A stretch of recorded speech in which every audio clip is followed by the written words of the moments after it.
فاسألوا أهل الذكر إن كنتم لا تعلمون.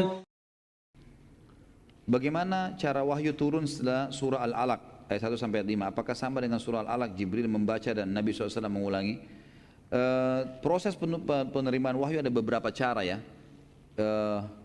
Kadang-kadang Jibril datang, kata Nabi SAW, kadang-kadang Jibril datang dan dalam poster manusia, kemudian aku memahami dari perkataannya kalau dia bukan manusia. Kadang-kadang Jibril AS memasukkan itu ke dalam hatiku sehingga aku merasakan ada ilham di dalam hatiku. Kadang-kadang aku mendengar suara lonceng yang keras, dan ini yang paling berat untuk Nabi SAW. Jadi ada beberapa cara, tapi yang dinukil kepada kita tidak dirincikan secara khusus ya, surah Ad-Duha itu turunnya seperti apa, apakah sama dengan Al-Alaq. Yang dirincikan memang Al-Alaq. Jibril datang karena surah pertama dan ayat-ayat pertama, maka Jibril datang dalam kemudian memeluk Nabi SAW, dan ini tidak semua ayat. Ada di antara ayat-ayat memang turun, Nabi SAW menyaksikan itu. Seperti kasus nanti kita akan bahas di perang Bani Quraidah. Bagaimana waktu Nabi SAW sudah selesai menang dari pasukan Ahzab, ya, pasukan kelompok-kelompok 10.000 orang yang mengepung Madinah, sudah bubar semua kena angin kencang.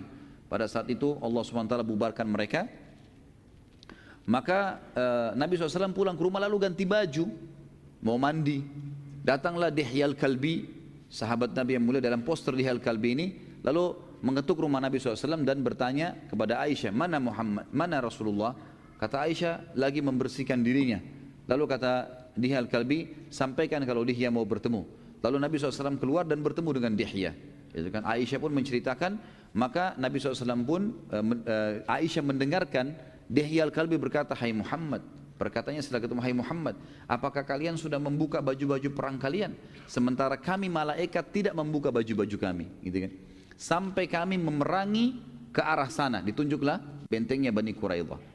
Jadi pernah Jibril datang seperti ini. Tapi kalau tadi tentu ada di antara surah yang disebutkan bagaimana Jibril prosesnya datang, tapi ada juga yang tidak disebutkan. Tapi ini tadi secara global saya sebutkan. Ada yang kadang-kadang Jibril datang bicara seperti ini, ada kadang-kadang ilham yang masuk dalam hati Nabi SAW, kadang-kadang terdengar suara lonceng.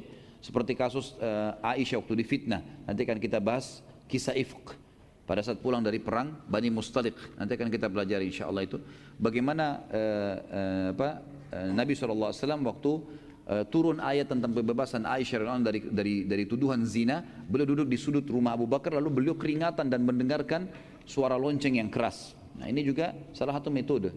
Allahu a'lam.